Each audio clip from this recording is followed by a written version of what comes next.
ഇന്ന് UAE ദേശീയ ദിനമാണ്. ഐക്യ എമിറേറ്റുകളായി ഒരുമിച്ചതിൻ്റെ 53-ാം പിറന്നാൾ ആണിന്ന്. ഈദ് അൽ ഇത്തിഹാദ് എന്ന പേരിലാണ് ഈ ആഘോഷ പരിപാടികൾ നടക്കുക.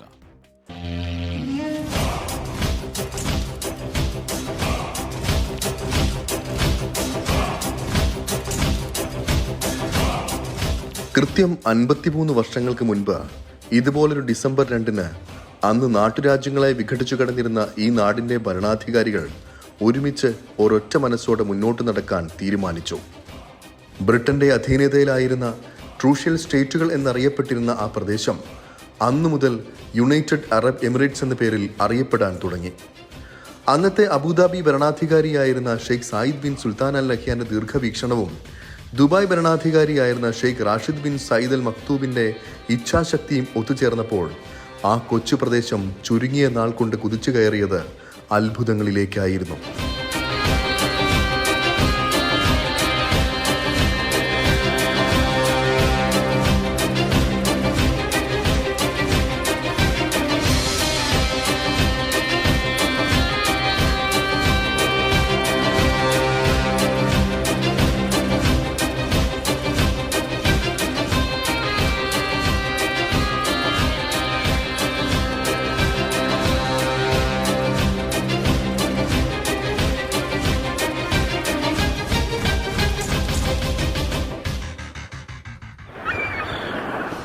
അതെ, ഇന്ന് ഇന്ത്യക്കാരുൾപ്പെടെ ലോകത്തിലെ 200ഓളം രാജ്യങ്ങളിലെ ജനങ്ങൾ സുരക്ഷിതമായും സമാധാനത്തോടെയും ജീവിക്കുന്ന നാട് ഏതെന്ന ചോദ്യത്തിന് ഒരു ഉത്തരമേ നൽകാനാകൂ.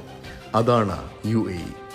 സമാധാനത്തിന്റെയും സഹിഷ്ണുതയുടെയും സന്ദേശവാഹകർ എന്ന നിലയിൽ ലോകത്തിന് തന്നെ മാതൃകയാകുന്ന രാജ്യങ്ങളിൽ ഒന്ന്.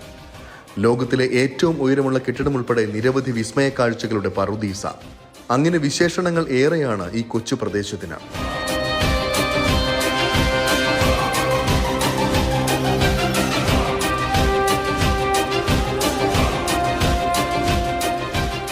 ഒരു കാലത്ത് മണൽക്കൂനകൾ നിറഞ്ഞ വരണ്ട പ്രദേശമായിരുന്ന മുത്തുവാരലും മത്സ്യബന്ധനവും പ്രധാന തൊഴിലായിരുന്ന ഒരു ജനത ജീവിച്ചിരുന്ന പ്രദേശത്തെ കേവലം അരനൂറ്റാണ്ടുകൊണ്ട് സ്വർഗതുല്യമാക്കി മാറ്റാനായെങ്കിൽ അതിനൊരു ഉത്തരമേ പറയാനാകൂ. ഇച്ഛാശക്തിയുള്ള ദീർഘവീക്ഷണമുള്ള നേതൃത്വമൊന്നുണ്ടെങ്കിൽ ഒരു നാട് ലോകത്തിന്റെ നെറുകയിലെത്താൻ ഏറെക്കാലം കാത്തിരിക്കേണ്ടി വരില്ല എന്നുള്ളത്.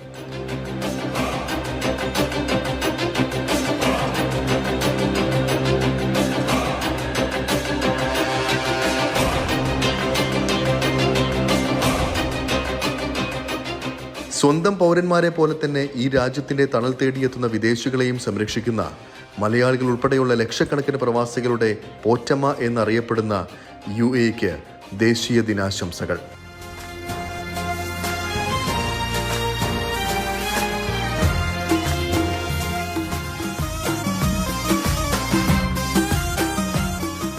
ഇനിയും ഈ രാജ്യം ഉയരങ്ങളിലേക്ക് കുതിക്കട്ടെ, ലോകത്തിന് മാതൃകയാകട്ടെ.